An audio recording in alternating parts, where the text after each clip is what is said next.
Hi, it's April, just barely. May is knocking on the door.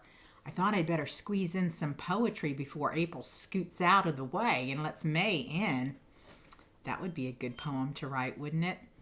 How here's April sitting around minding his own business, and all of a sudden, boom, here comes May. Move over, I'm here. I brought all of my daffodils. I brought my buttercups.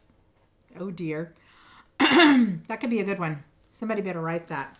I'm going to read you some poems from Jack Prelutsky's book, The Frogs Wore Red Suspenders. This is a cute one.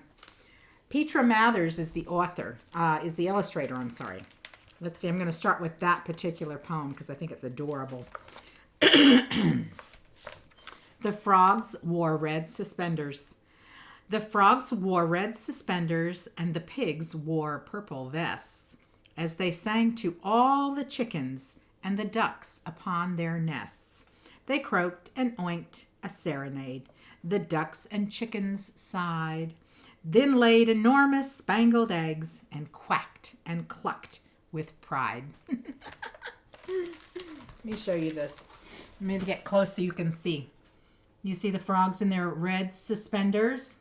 Red suspenders are used to keep your pants up, right? Isn't that fun? Let's see what else I picked for you. Oh, Sarah Small. This is a cute one. Sarah Small.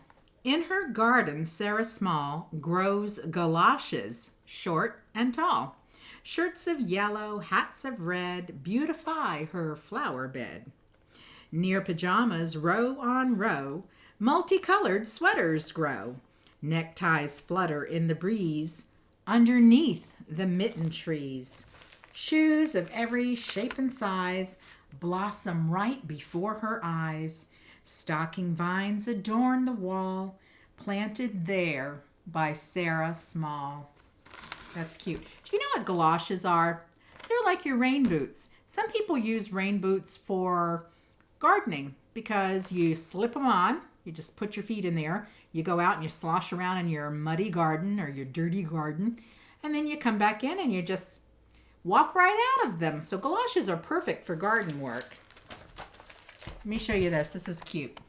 Didn't we read a story back in the winter time where a mitten got left out in the snow? And then in the story, the snow, because the mitten got left in the snow, then it sprouted in the spring and it was a mitten tree. Remember that? That sort of reminded me. This poem reminded me of that. I hope that you're going to write some poem this week. I'm going to ask you to write a poem and read it to us on our Flipgrid so that we can all share. All kinds of inspiration for poetry. Did you ever think that maybe your favorite stuffed animal or your favorite doll or that favorite thing that you like to sleep with every night that you never go anywhere without? Did you ever think that maybe that thing has a party when you're sleeping at night? That could be a fun poem to write about. Is there something in your house that's maybe always been creepy to you? Maybe you thought, ooh, that thing gives me the creeps. You might want to write a poem about that. That could be a scary one. You'd have to be brave to do that, though. There are fun things in my house. Sometimes I look at, there's fun things like this frog over my shoulder. I think he's tons of fun.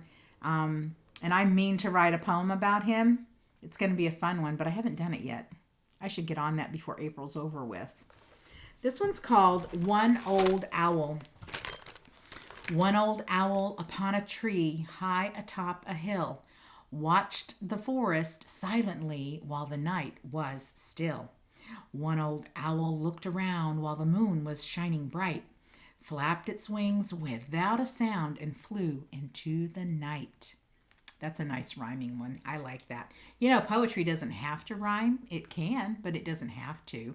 There aren't a lot of rules for writing poetry, but it needs to make you feel happy or scared or something. It needs to make you feel some way, right?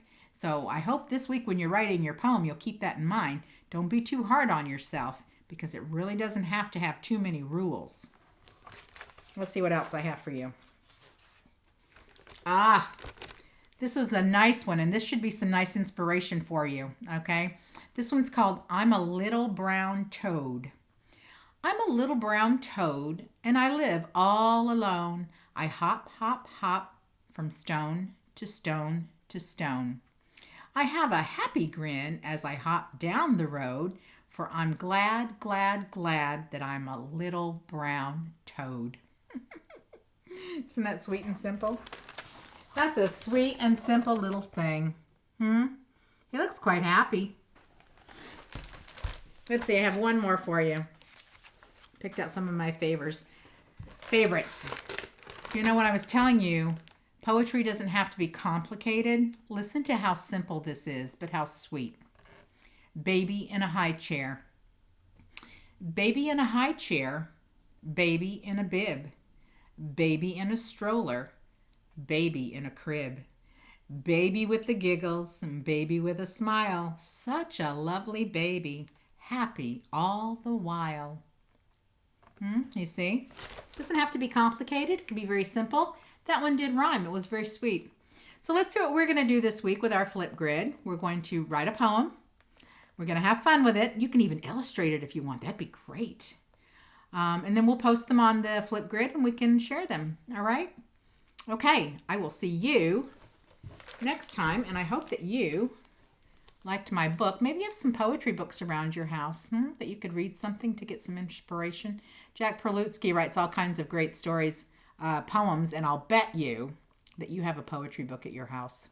And if you don't, you could search Jack Prelutsky or any other children's poet, and you could get some poems from online. Get your family to help you. Okay? I'll see you next time.